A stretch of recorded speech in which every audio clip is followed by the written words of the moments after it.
علی مولا علی علی مولا علی علی علی علی علی علی مولا علی علی مولا علی علی مولا علی علی علی علی علی علی مولا علی علی مولا علی علی مولا علی علی. بسم اللہ الرحمن الرحیم. السلام علیکم ناظرین. میں سید فیاض حسین آپ تمام ناظرین کی خدمت میں بذریعہ یام شیعہ اسلامک ٹی وی چینل حاضر ہوا ہوں اور آپ تمام ناظرین کا اس چینل میں خیر مقدم ہے.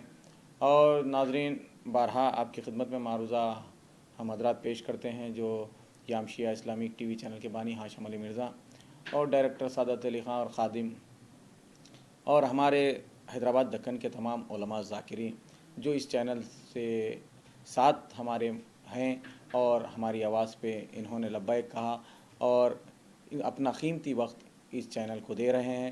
ہم تمام اس چینل کے جو بانی ہاشم علی مرزا ہیں اور تمام حضرات آپ تمام کے ممنون و مشکور ہیں.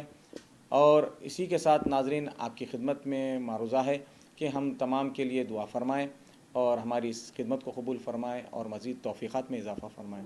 اور ناظرین، ایک چھوٹی سی گزارش تھی اور یہ سمجھیں کہ خدمت ہے جو یام شیعہ اسلامک ٹی وی چینل کے بانی ہاشم علی مرزا کی جانب سے. وہ چاہتے ہیں کہ ہر لمحہ اور حان عبادت میں بسر ہو، تو اسی قصد سے، اسی ارادے سے ایک اور پروگرام کا آغاز 31 دسمبر بروز جمعرات کیا جا رہا ہے شب میں ٹھیک 9 بجے. یہ پروگرام جو لڑکیوں کے لیے رکھا گیا تھا 13 دسمبر کو، اسی طرح اسی عنوان سے قرأت قرآن مقابلے جس میں ہوتے ہیں. یہ مقابلہ ہوتا نہیں ہے، صرف بچوں میں دلچسپی پیدا کرنے کے لیے ایسے عنوانات دیے جاتے ہیں کہ انہیں رجھایا جائے اور یہ تمام لوگ مصروف ہوں اور انہیں بھی اشتیاق ہوتا ہے. تو اس سلسلے میں یہ پروگرام رکھا گیا ہے. وہ بھی ایک عالم دین کے زیر نگرانی ہوگا. مولانا عمار صاحب قبلہ ہوں گے، ان کے زیر نگرانی یہ پروگرام نشر کیا جائے گا. ہمارے جو یام شیعہ اسلامک ٹی وی چینل کے بانی ہاشم علی مرزا کی درخواست ہے کہ 1 منٹ کی ویڈیو جو حضرات اس پروگرام میں حصہ لینا چاہتے ہیں تو ان کی عمر ہوگی 5 برس سے 13 برس تک یا 12 برس تک ہو تو بہتر ہے.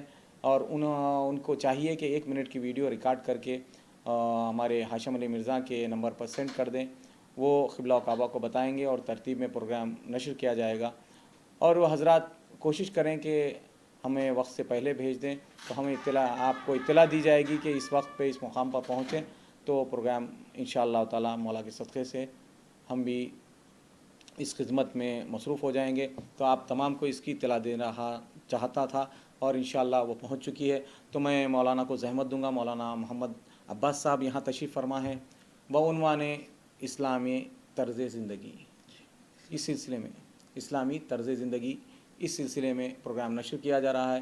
تو مولانا عباس صاحب سے میں معروضہ کرتا ہوں، مولانا محمد عباس صاحب سے میں معروضہ کرتا ہوں کہ یہ دوسری قسط ہے، نشست ہے، پارٹ نمبر 2 ہے. تو اس سلسلے میں قبلہ و کعبہ سے معروضہ کرتا ہوں کہ آپ اپنی تقریر کا آغاز فرمائیں. بسم اللہ. قبلہ. اعوذ باللہ من الشیطان الرجیم. بسم اللہ الرحمن الرحیم. وبہ نستعین وہو خیر ناصر ومعین. والصلاة والسلام علی حبیبہ محمد المصطفیٰ وعلی آلہ الاطہار علیہم السلام. اما بعد. عزیزان گرامی، سب سے پہلے میں محترم اینکر صاحب اور یام شیعہ اسلامک چینل کے اراکین اور تمام ناظرین کی خدمت میں سلام عرض کرتا ہوں. اس کے بعد عزیزو، اللہ سبحانہ و تعالیٰ کی مدح و ثنا اور محمد و آل محمد پر درود و سلام کے بعد جس گفتگو کو ہم نے سلسلہ وار بیان کرنے کی ذمہ داری لی ہے اور کوشش کر رہے ہیں کہ اسلامی طرز زندگی اور اسلامی سبق حیات اور اسلامی حیات طیبہ کے خد و خال کو یہاں پر پیش کریں. آج یہ اس کی دوسری نشست ہے. عزیزو، پہلی تقریر ہماری تقریباً پہلی گفتگو تمہیدی تھی اور اس میں ہم نے اپنے مفہوم کو فقط واضح کیا تھا. آج بھی 2 ایک باتیں آپ کی خدمت میں اور بات کو آگے بڑھاتا ہوں